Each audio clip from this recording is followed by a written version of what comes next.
Okay, hey, welcome back to Black on Black. You know, it's been a while since I've been here with my brother Addy, but I mean, I'm just excited until I heard that he never watched anything. But I'm Chase the Hijacker, and I'm here with Addy G. Addy G, always large and in charge. Always large and in charge and ready to lie butt off. But like either way, What's wrong there's with too. you? No, I'm just saying. Alright. I'm just saying. There's too much going on, and there's too much to cover. So What are you doing? Anyway, last thing we were talking about, which we said we were going to watch, was Dolomite with Eddie Murphy and everything. So that's going to be our main topic. But I asked Addy to watch The Watchmen because for those of you diehards out there who are watching The Watchmen, it was worth watching. And you know, the main thing is the talking point of the first episode. Yeah. Right. So the first episode of The Watchmen, Damon Lennon lost The Watchmen. Right. Totally sucked everyone in because it starts out in Tulsa, Oklahoma, back in I believe 1922, where this incident happened, which really happened. So a lot of times these stories are based on fantasy and everything, but this was based on a real event, and people watching it's like, oh, what? Then when they found out that it was actually real, it created a whole Twitter storm. Right, and that's what I just thought we would talk about because I mentioned it on Essentials that we were going to talk about it here on Black on Black. So, Tulsa, Oklahoma, you know what happened?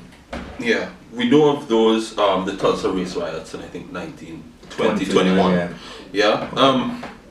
Alright. So basically, like I said, that I have never heard about these riots Neither in have I. depth. And this I've is the heard about crime. it. You've always heard of Black Wall Street, but it's been more like been a myth to me, Yeah. more than a reality. Right. So what this show did was the very first scene made it maybe the blackest show ever for that first 10 minutes, right? And I'm glad that they took the perspective of the little boy, Yeah. right? And Now wait a minute. Now let me stop you there for a second. So this little boy, you know, is watching a movie, right? He's watching a western, and the western had a black sheriff who also was supposed to be a real sheriff, right? And everything, and he became the inspiration for the Lone Ranger, yeah, right? And it's like, so what an exciting way to really just draw us in to what is real and what's not real here. Because we're getting what's supposed to be a fictional story that is centered in realism, which is what the original Watchmen was. It was like, it was a treatise on the 80s and all of that other kind of stuff with superheroes, of course, but then they were talking about real subject matters. So Black Wall Street was the reference to this town because what happened was, now this is the reason why I said this is an interesting talking point. Remember Birth of a Nation? yes, Now most people say they remember Birth of a Nation, but do you really remember Birth of a Nation? Because this is what my point is. There's a scene in Birth of a Nation where it's set in the city council, right? And a lot of people will be drawn into the attention of that they had like these black men, you know, eating fried chicken and having their bare feet up on the desk and, you know, being really less like not very political or presidential, right? yeah, And people go, oh man, what is that all about? You know, everybody says, oh, I'm not gonna watch this film, man. But what they're not talking about is that these black men who was being so disrespectful were politicians. You get me? oh, okay, So what it is after Lincoln freed the slaves, after people were given like money to buy land or own land, they actually became a part of society. yeah, And so in becoming part of the society, they became politicians. That was one of the roles that they had taken. They also became plantation owners. You know what I mean? So, or landowners and everything. And what happens is people are dismissing that part because they go, oh yeah, that's racist, that's this, that's that. And so what in the real world, what happened with Tulsa is that when these black people were striving, what happened was they had money. Yeah. But they didn't feel comfortable in the big cities, so they congregated into the one area, which was Tulsa. So they ended up in Tulsa, Oklahoma, and so this became like kind of like the rich suburban life for black people, and nobody knew about it because it was never really written about until jealous white people had ended up going in and destroying the whole town, hanging, killing, and terrorizing a whole people. Yeah. And that's why it's called Black Wall Street, or really the destruction of Black Wall Street. Which is actually, that story alone, I think, is worth the show. Yeah. I want to put us away from that just a little bit and ask you a question. Personal question. This little boy saw the sheriff on the show and was so inspired by him. Who inspired you? Like, what did you see as a child that really say, yeah? Wow, man, Jesus Christ, I'm thrown for this one. You thrown. Well, I mean, who inspired me? You mean personally? I mean, like, yes, No, and in a way of thinking, and maybe still does. You know what? I mean, it's interesting. I mean, I had answered this question on another show actually just recently. But I had a after school mentor when I was like 15 who inspired me to become who I am now, as far as strong in my convictions, as far as utilizing my intelligence to the best of its ability, as far as learning the subject matter and being able to fight for what I believe in. Because when I dealt with him all throughout my high school years, he inspired me to go to college. And when I went to college, I joined the debate team, which actually debated against the Ivy League players in places like Harvard, Princeton, Yale. So, and actually won an award in doing that. So to become a communicator, where I was this kid who was self-mute, who was an extreme stutterer, who had no confidence in himself, to become confident. And so that man, Bernard Keller, had inspired me. I am totally thrown by you asking me this question, but yes, I have been inspired by, and a strong black man as well. But I have been inspired by someone when I was young. Nice. All right, great. Just wanted to figure out. Oh wow! Well, no, thank you for asking the question. That was Who was? I mean, well, then who inspired you? Watching. You see. Oh, you can ask the question. You can't. Here's what, right? I expected Chase to say somebody like Superman. Yeah. Okay, no. And I would feel less stupid. But thanks for thinking I only inspired by Superman. Here's what a lot of my philosophy of life comes from.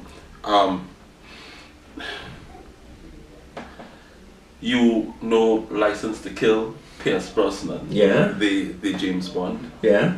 I think that movie was the first James Bond. Like, I was alone. My friend, I have to correct you. Pierce Brosnan was not in License to Kill. That was Timothy Dalton. Oh my God! Why am I saying Pierce Brosnan was in GoldenEye. Damn right. I'm so sorry. Forgive me. Yeah. That was the Timothy Dalton. It was Timothy Dalton. You know why? Okay. Because he went against everything that he believed in. Yeah, his license was revoked. His mind changed. His wife was murdered. And part of that, for me, makes him one of the best Bonds, maybe even close to the top, because whatever he did, you believed. That James Bond wasn't even a movie. It felt like it was real life.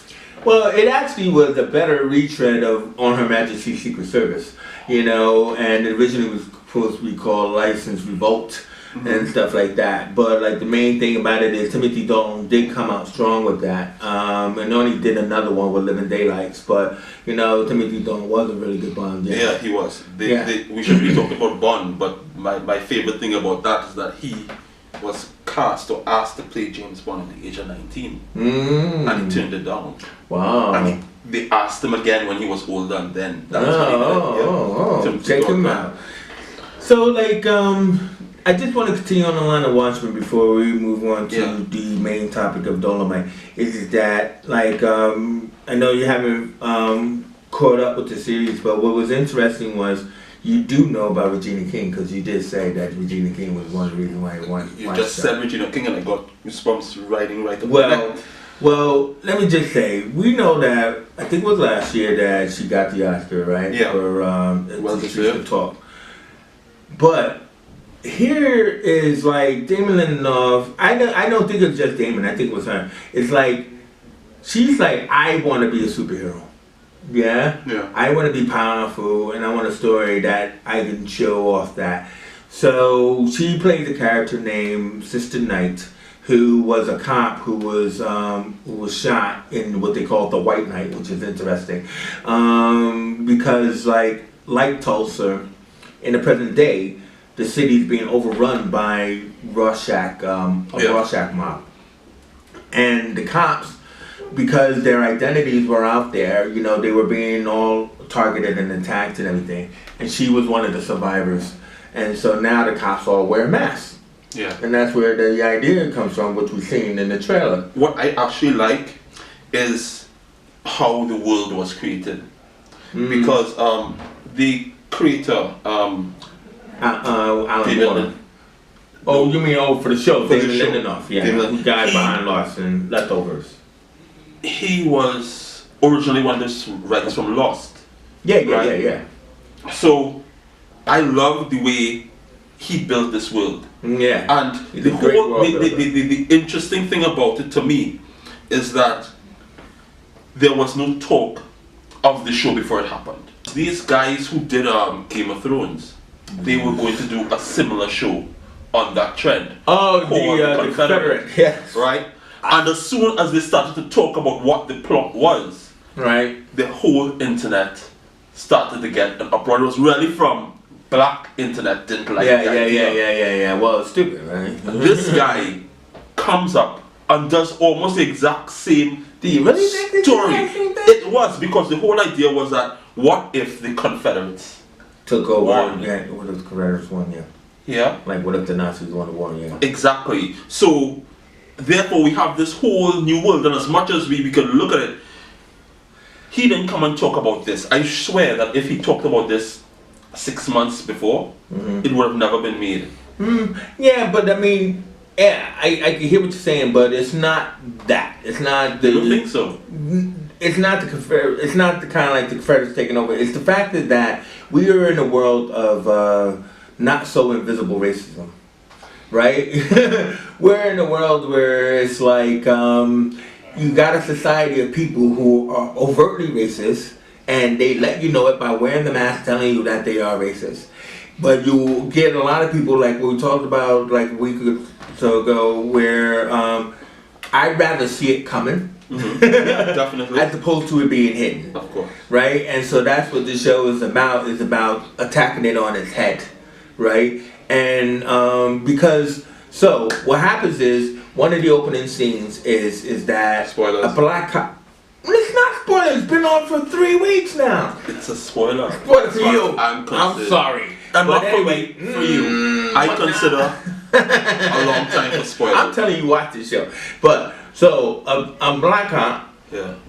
pulls over a white driver. You know what I mean? And the scene is tense. But it's, oh my God, they're doing this. What Lindelof did was he flipped the script. He Yeah. flipped the narrative. You know what I mean? Because so I won't spoil what happens. But I'm just trying to say, it seems like that happened. Now, Sister Knight, what they do is they do it slowly. Because that's what Lindelof knows how to do, is tell a story. Yeah. We are slowly revealed to the fact that like this woman is a secret cop, she owns a bakery, so she's teaching at this school, doing like parents come in and tell the students what they do, and this kid who's a white kid, is like her kid, and then she goes home to her black husband. Well, they're both black and they have a white kid. And then they have 2 other white kids. What I like. No, wait. What I'm trying to say is, it's like, what the hell is going on? Now, that would be something that is, okay, yeah, if they were white parents and they had black kids, understandable. But, again, he flipped the script. So, but I could reveal that it turns out that those kids were her partner's kids her partner and his wife were killed during the White Night. And so she took on these kids and stuff and adopted them. But it's just that to look at black parents with white children, it it shouldn't be weird. It feels a little weird, but it shouldn't be weird. Comes back to the time when I think it was this year where a black babysitter was called. Someone called the police on a black babysitter because he was babysitting 2 white kids at like a McDonald's or something, and they came and they said, "So why are you with them?" And then it had a big thing about a story. No way. Yeah, it was on Steve Harvey. Just a few weeks ago. Damn. See, this is why it's stories like this, because it's like, it shouldn't be weird, but yeah, fantastic. So that said, creator Damon Linda Lawson. Yeah, sorry, I always mix up that name.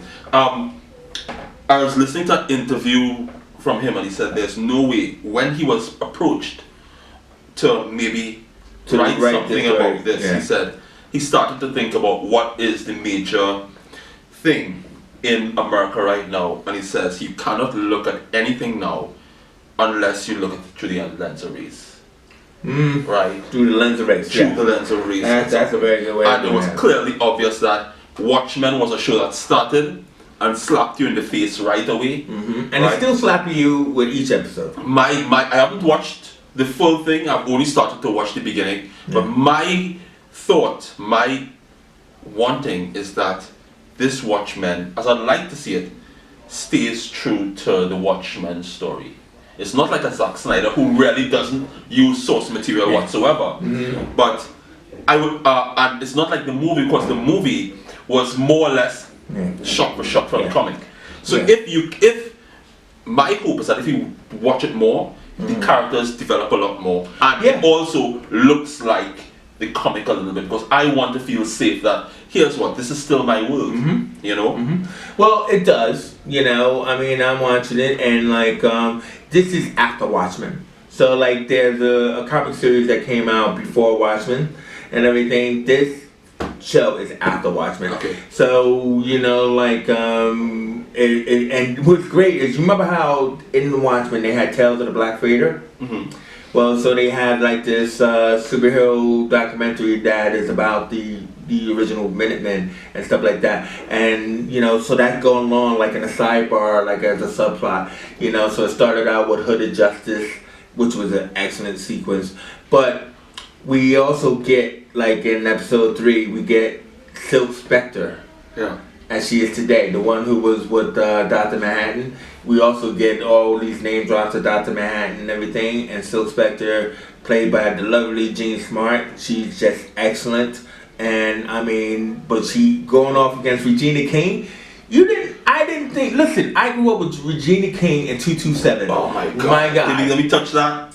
You know what I mean? And not much people even know what that is. But I will tell you, man, she is phenomenal.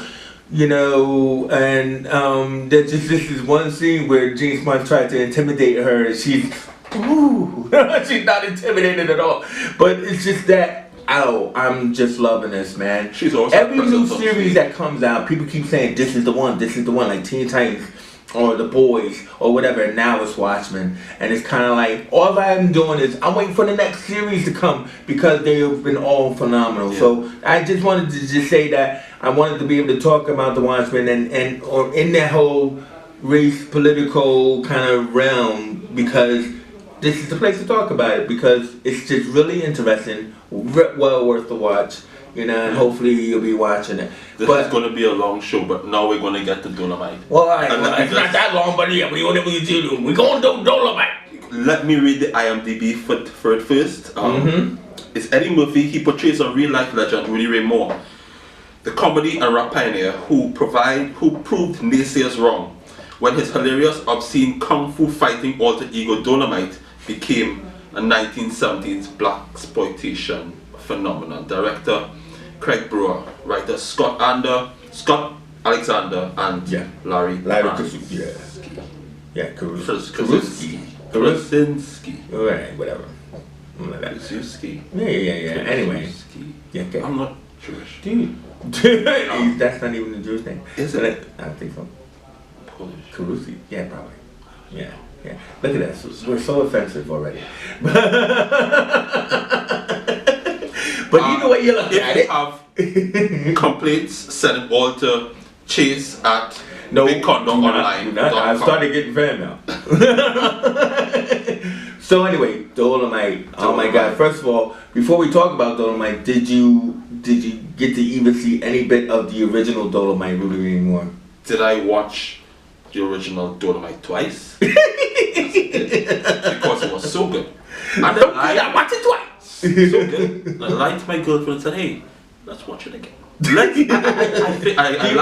I lied and says, "Hey, I think this movie's on Amazon." Dude. All I gotta say is, then, I'll be honest. I have not watched the original. I haven't gotten around to it. I've seen it in the past, but I haven't watched it. But this movie makes me want to watch it because of the scenes that they chose to do in this movie. Which scene? Just all of them, man. Fighting the cops at the trunk.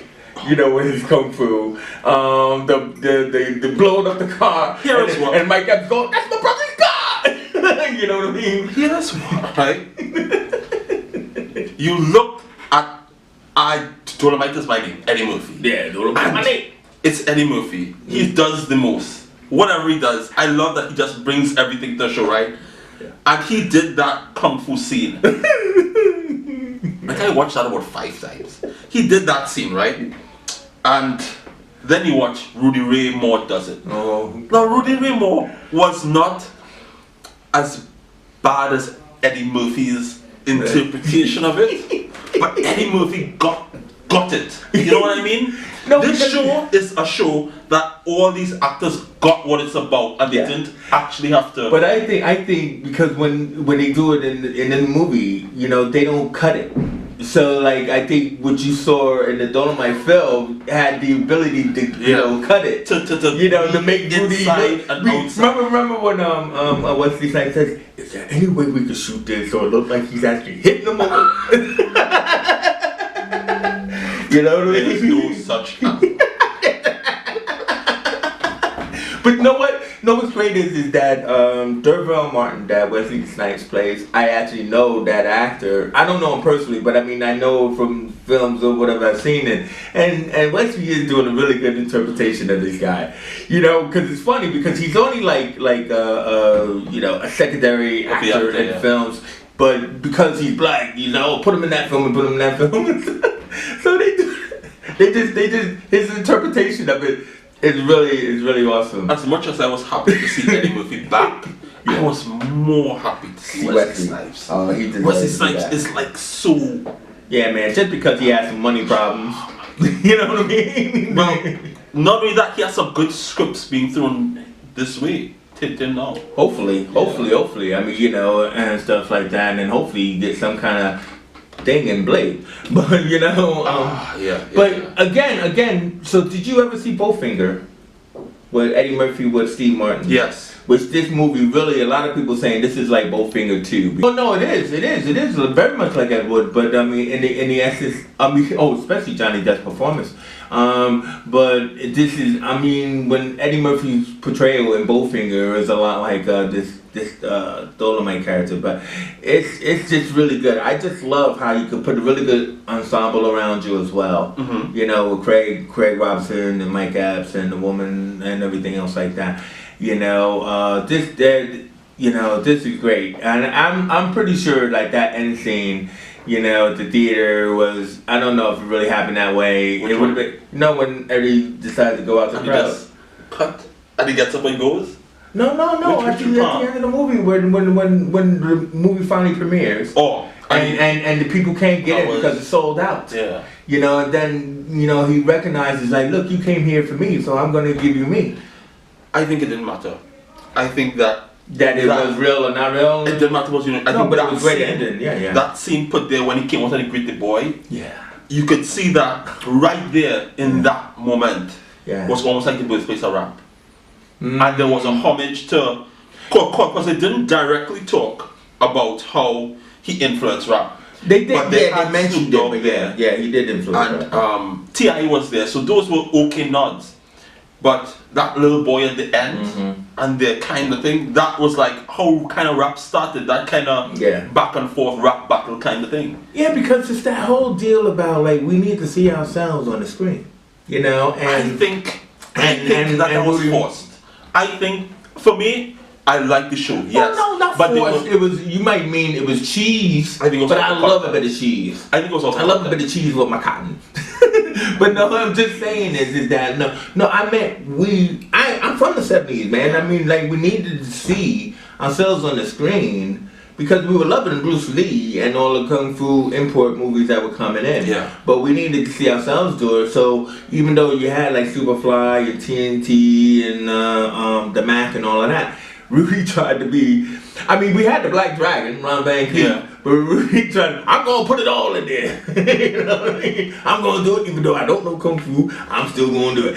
You know what I mean? Oh my God. But one of the best scenes is when the girls are practicing their Kung Fu. Yeah. And he is there on the sidelines. And in my mind, it's like, this class is for you. Just join the line. But he's like, I gotta practice my. I really know what I'm doing. Wait a minute, was those girls? So that scene, I would have loved to see that in the real movie though. When the Kung Fu girls just come out of nowhere. Go and watch it. Okay, man, and it'll be on 5 minutes before next week. It's so described it. like it's. What about him pulling the entrails out? Come on, how did that look? Here's what. Go and watch the movie. I don't like to spoil things. Hate him. Don't hate me. And I will go and watch it again. Like I will watch it again. And That again, is it's like so outrageous. So Dolomite is on Amazon right now. What, the original or The Dolomite is original. my name? Dolomite, the original, is on Amazon. Dolomite is What, my name is on Amazon, Netflix. Amazon Prime? Or? Amazon Prime, yeah. All right, okay. I don't have Amazon Prime, see, so not everybody has the money like that, though. I'm just saying. I'm just telling you. I'm not really sure where we are with time and shit. I mean, we're really sure we like, So okay, what else did you really like about Well, it? You think was important? about the movie? Yeah. No, I mean, again, like I said, I think the movie was well crafted. I loved, the addition. It's not really addition. I love having a young film crew. Yeah. You know what I mean? And like, and stuff. And I love like that whole guerrilla filmmaking stuff. I mean, Ed Wood is one of my like top 10 favorite films. So I love films about making films when it's all about the people, you know, that is working on the set. You know, I've done so many like videos of films and stuff like that, and you can't get along without the people. It's never about one person. Yeah. Unlike Ed Wood, I don't think you need to watch Dolomite to appreciate. Oh no, you don't. No. Because I think it's a complete show. I think so. Yeah. What do you think of the cast? No, like I said. Other than Eddie. And, No, like I said, Craig Robinson and Mike Epps, you know, these guys are like underrated. You know, we've seen them in a lot of other films and everything, and you know, so they were really funny and good. The woman, the queen woman, I've seen her before. I mean, of course, obviously that's the problem with like black actors is like you know their face, so you never really know their names. But she definitely did a really good job. She's a Broadway star. You know, she's a Broadway actress. Rudolph. Yeah. Randolph. Sorry. Yeah. Well, no. She was excellent and stuff. And you know, I even like the Russians, you know, and everything like that. Who we get the money from? And they're like, you owe us. It's like we owe them. And that's probably what happened is that they ended up taking all of his money because like when the movie became successful. And I love that scene when they go to Dimension Films. And the guy, you know, he really doesn't want to talk to him and stuff like that. They just wanted to film because they heard it was good and everything. And then when it boomed up, like, you know, we see the credits, like this film, like, hit so many different, you know, financial awards. You know, these guys was like singing all the way to the bank and stuff. Mm-hmm. You know, but I love the fact that they put that scene in, you know, because it's kind of like he's living the dream. Because, I mean, I think he only did he only do 2 other movies, or? I think it's like 6. 6? I think it's like 6, so we're on a search out. Probably is. I mean, I just hope we could stream it and it's not on something. Probably did do 6 films, but you know, it's just funny, you know. But yeah, he's definitely a man who belongs in the lexicon. And looking at the film of how he made the stuff, like Melvin Van Peebles and Sweet Badass Song that Mario Van Peebles made about his dad making the movie and everything. You know, these are people who are very important to the lexicon of film is what I'm trying to say. One of my favorite parts of the film overall was not only how it was shot, but the costumes. Oh, right? yeah. And Ruth Carter, she was responsible for Black Panther. Oh, right. Yeah. Oh, yeah, of course she was. So but she also got her start with Spike Lee and Do the Right Thing. Definitely, but when you have, because if you have to do a black exploitation type film, you almost have to create a world, You know what? And that was like the recreation of the 70s. What I'll say about that is that there's this Mandela effect fallacy, right? Like when Cosby Show came out. Yes, we were talking about Cosby again. When Cosby Show came out, they came out with this whole kind of like 4-color, black scheme of costumes, where purples, yellows, reds, and all of that other kind of stuff. And then we started seeing it everywhere and everything. And so to try to represent like an older period, you get these kind of like color schemes. But Ruth actually didn't do that with this movie, which is great. Mm-hmm. You know what I mean? I mean, like, how it is. You see the Steve Austin, Action Jackson, only jackets. You know what I mean? She did a whole different kind of scheme with these people, and I'm pretty sure if I looked at it again, I could break down like the white UCLA students wore one type of outfits, whereas the blind people, who were the gorillas, wore another kind of outfit. You know what I mean? So she did do a phenomenal job. It wasn't just like one scheme or one style. You could see that in itself was its own story. No, obviously. I mean, it's all about the world construction, like you just said initially. Is that's what it's all about with these films. So, how much do you think? Well, I mean, I know it's on Netflix, so it's a crying shame in a way because this whole thing about everything going to Netflix, where we can't really look at the box office of this. I think that this is the type of show that's right for Netflix. No, it is, but I'm trying to say it's a shame because a lot of films are always based about how good they are based on their box office. Like especially with the Marvel films shooting everything up to the $1 billion mark. Yes, you can actually reach $1 billion if you're as good, right? So, but in the theater, Dolomite probably would have done well. Let's just like speculate. What do you think it would have made in the theaters? Because we know it's not $1 billion film. I think, here's what I could see. I think it might have been number 1 for 2 weeks. 2 weeks. I'm thinking 2 weeks. I think it's enough to go back and see it again. And on the hype. Yeah. Again, it depends on if it's combating what's out now, what's out this week. Nothing, man. I don't go. Exactly. Don't go to the movies. I think if it had released, this is the 3rd week it's out. Dolomite? Yeah. If nothing is on this week, it might have still been on top. Because I don't think I've seen anything. Yeah. Joker is out, and that's ruling the box office. And maybe that's ruling the box office because nothing's out. In his face. Well, I guess so. Because you have two things. As far as I'm concerned, I like the Joker overall as a whole, but I just think it had no plot. You know what I mean? There was no plot for me. It was the poor man's version of Fight Club. It was Fight Club-ish. Yeah. Fight Club-ish. Fight Club-ish. Fight Club-ish. I think it was Taxi Baby-ish. Taxi Baby. There was all these stories that had more emotional attachment to it. And the Joker was kinda, this is him and this is the world and this is how the world treats us. While in other shows, we almost feel invested that almost we are the reason.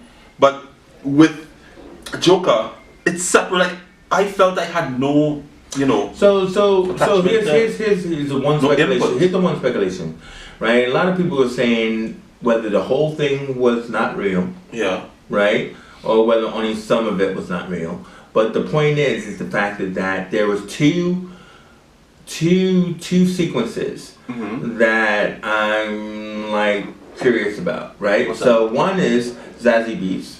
Did he kill her?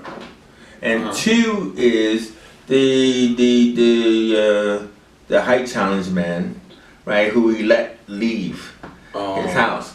Did he kill him? Because those are two people who to feel heroic, right? he did not kill. Yeah? But then they did not, well, either they did tell because he ended up killing the guy and ended up in the asylum. Or was it all in the asylum? And these were just his heroic moments in his own mind. And this is where you have to go, if I can have this conversation, maybe that's why I like this movie, or that's why the movie is worth this. That's what made the show That's what made the show, I think, interesting. But you see what I'm saying? Those two key areas. Because you weren't always sure what was happening. You weren't always sure. No, you weren't always sure if it was real or if it was in his mind. Because there's a beautiful storyline of him and his neighbor. Yeah, but that's what I'm saying. Oh, well, but that's the one that they revealed to us was all in his mind. So they revealed one thing was all in his mind, right? He made up that whole relationship, right? And then we're like, of course, there's no way she going for him. But then that's when you start to go, wait a minute, if he made up that relationship, what else is made up? Did he kill his mom even? Do you see what I mean? You know, I mean, what else is made up? And then that's where people start to say the whole thing is made up. And that's when I go, wait a minute, even Tyler Durden has some real stuff in there. Or did he? You know, so are you just repeating Fight Club? So it's kind of like, I don't know what to feel about a movie that you have an unreliable narrator to. I don't know how to feel about that. And that's why I feel very about it all. Because let it get all the money in the bank, but I don't like you telling me false stories. You know, what is this, a campfire story? Yeah. You know what I'm talking about, campfire story about a boogeyman who don't really exist. There's no boogeyman. And, you know, and it's just about me telling you the story, you being scared. But I don't know if I should that be the movie? Because then again, I don't know who this guy is at all. Here's what, right? There was, I would say that you're as a big Batman fan as I am. Yeah. The whole deal is, I was doing some research on Joker never had an origin story. Well, this is the whole first half of the first maybe never. And that was almost like the magic of Joker. I like how they treated Joker in Gotham. Yeah. I like how, you know, the essence of Joker appears, but there's never a person that's Joker. Yeah. I don't buy that all these circumstances turn this guy into this. I don't buy that he's on the street and a group of brown kids steal his sign.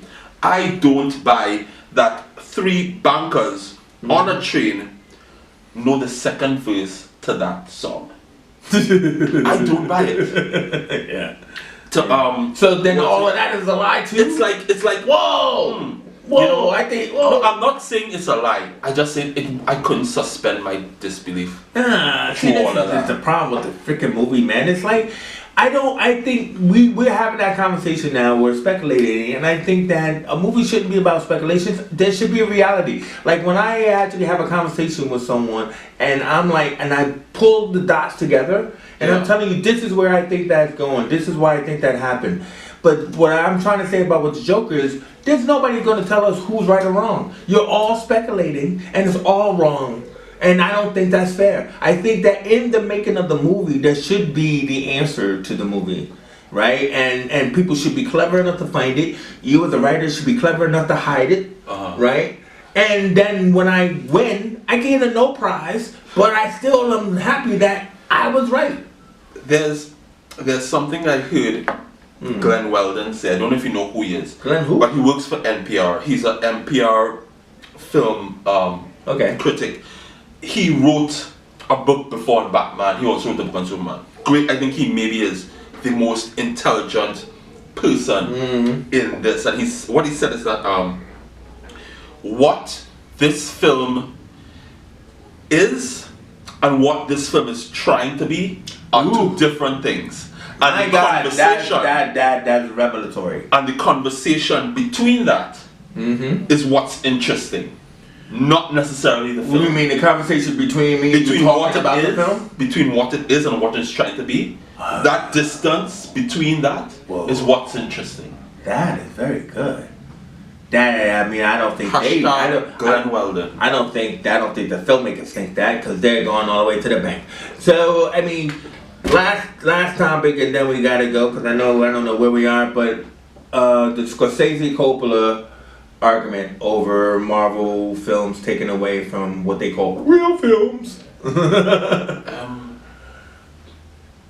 Your opinion? I just want as much films as possible. I love Marvel films. I love comic book films. I like superheroes, and I love that, you know, especially if the trend now is less Zack Snyder and more story. Hey, I'm gonna see the Snyder Cut. I know that's coming. The problem with Snyder is that I don't think he even reads the comics. He just likes them. He's his own visualist in his own mind. But either way, is I want to see the Snyder Cut. But what Coppola and Scorsese are saying, because you got to understand that Scorsese worked on the Joker as a producer for like about 4 years. Mm-hmm. And then he ran out of time, or Todd Phillips ran out of time, and then prepped for it. Yeah. And he needed to move to the Irishman. So he's like, you know what? You handle this. I mean, this is crap anyway. You go on about your business. I'm going to go work with De Niro and my guys, and I'm going to do The Irishman. Right? And, you know, The Irishman is going to Netflix or whatever it is, and the Joker's coming out. And then he gets early wind of the success because of Venice. I think it was the Venice Film Festival or whatever. Mm-hmm. And now, out of spite, because he gets no money from it. And he probably gets a little bit of a percentage, but he doesn't get enough of it, right? You know, and I think he's just speaking out of spite. You know, like, how could this little crappy movie that I wasn't actually involved in, you know, overtake this great film and I make it with De Niro? What that? You know what I mean? I think it's just angst. And then Coppola, who hasn't done anything in ages, to back him up on it. Well, I'm thinking, like, you used to be the movie brats. You know what I mean? Because Spielberg and Lucas were the big dogs when they were rising. So, like, the whole deal is that, like, my opinion on film nowadays, I used to go to films every weekend. I don't now. Only thing I see are, like, superhero films or animated films. And I started that because of my son taking them to the movies. But nothing is out there that's dragging me to the cinema. Now, I will say, What drag you to the cinema? Right? Nothing. I mean, I will say A Good Liar does look good, but maybe it's because the commercials are coming at me fast and furious. You know, Ian McKellen and Helen Mirren. You know, I would say that looks interesting, but there's nothing else. You ask me what's out, what could compete with Dolomite, I don't, there's nothing out there that I see that's worth watching. Let's just take 1 second and see what's at the top of the box office. Yeah, alright, but I'll tell you it's Maleficent, or they'll tell you it's a Joker. I saw Maleficent, though, to be honest, and I liked it. I thought I wouldn't. Really? Yeah, it was alright. Okay. I've never been a Maleficent. No, but I haven't seen the first one either, so, I mean, you know, but, you know, so I put a box office there. I mean, I've seen Good Boys, and I can't see it. That's the, let me pull it up. So is that this weekend? November. Yeah. Oh, Terminator. I haven't seen it. Don't care. And Joker's still on top. It's of course it is. On the top. And I told you Maleficent was at the top. Addams Family. Don't care. Countdown. What the hell is that? Motherless Brooklyn. Isn't that Ed Norton? No. I will not see that. Zombieland Double Tap. Why? What I've heard good things about is Jojo Rabbit. No, I would refuse to go see a movie about Hitler in a comic sense. Why? I don't know. I just refuse. On that said. Okay, so I mean, like, Harriet, we were just saying, is that I want to see that. They better be working on Harriet too, because, like, I heard that they only go to her time when she leads a contingent, like she works as a spy. She's like the first woman, so first black woman obviously, but she's the first woman to lead an actual assault team. Have you seen it yet? No, I said I want to see this. I heard mixed reviews from it, but I'm not gonna let You know what? I would just say, I don't know who directed this, but I would just say is, you know, I have a problem with black films or urban films or whatever. It's like they just don't seem to do the same thing that if it was made by Brian Grazer. You know what I mean?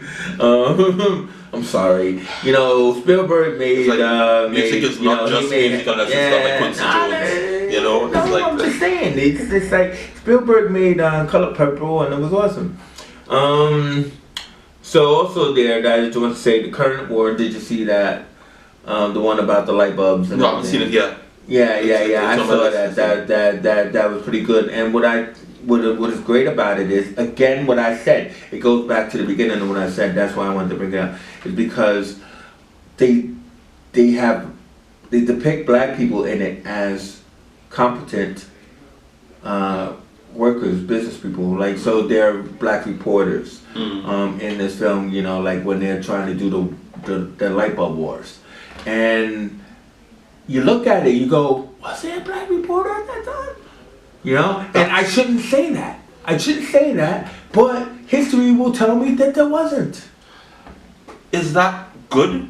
No, Or is I that think bad? it's, in a way, I think it's good. It's enlightening because It shows sometimes it shows us like you'll see westerns or you'll see these period pieces, and they'll put black people in it. and it just feels they slapped in. Yeah, What do you but they got dialogue. They're you know, these are reporters are writing the stories on the thing, and they're dealing with it as if it's not just plotted. Yeah. That it was just normal.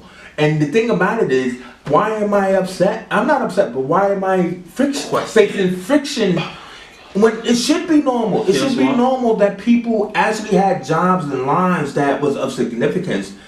And we need to see more of that. That's what I'm trying to say. I'm not gonna lie to you. I feel the exact same way, but I feel it in a sense of historical context. I am not sure.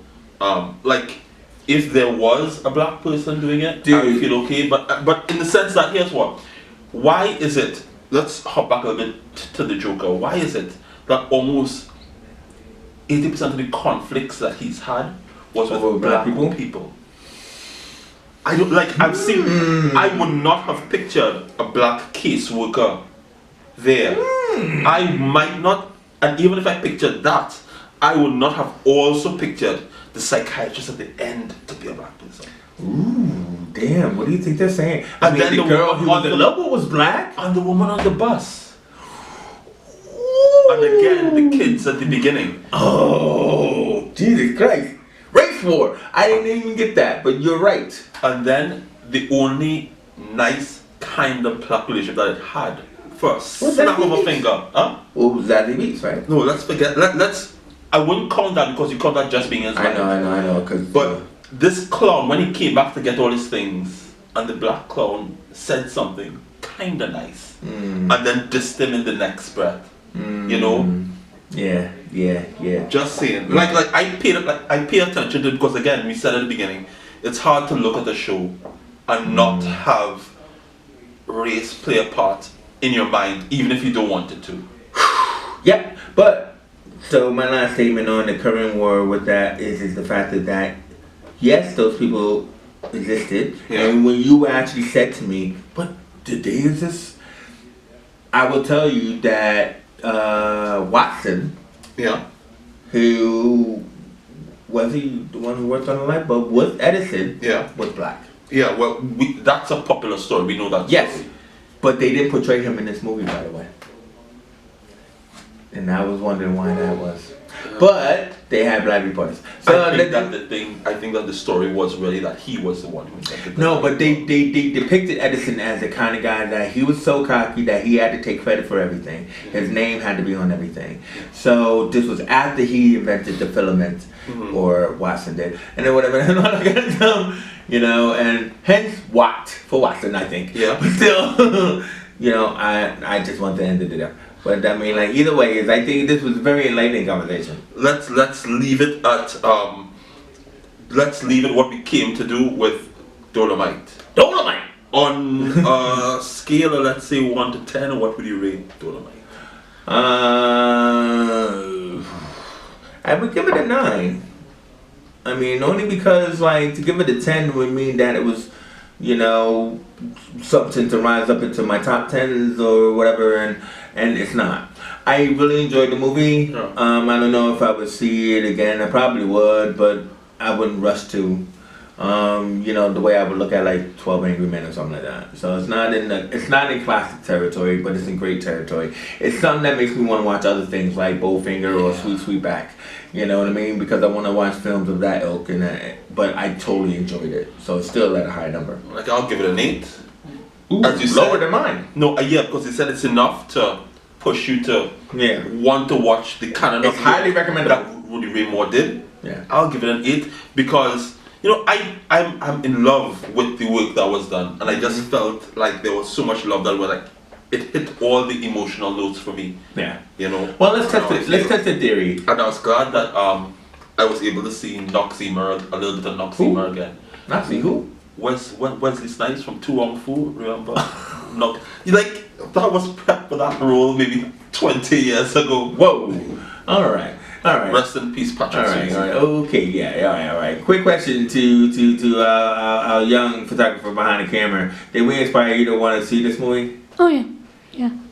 All right. She said that convincingly. Yeah. She's so excited it's a heart attack. Okay. I'm having a heart attack, so I know about it. All right. So anyway, I'm Chase the Hijacker. It's my man Addy G. Till next time, wear black on black. Black on black, baby. Peace out.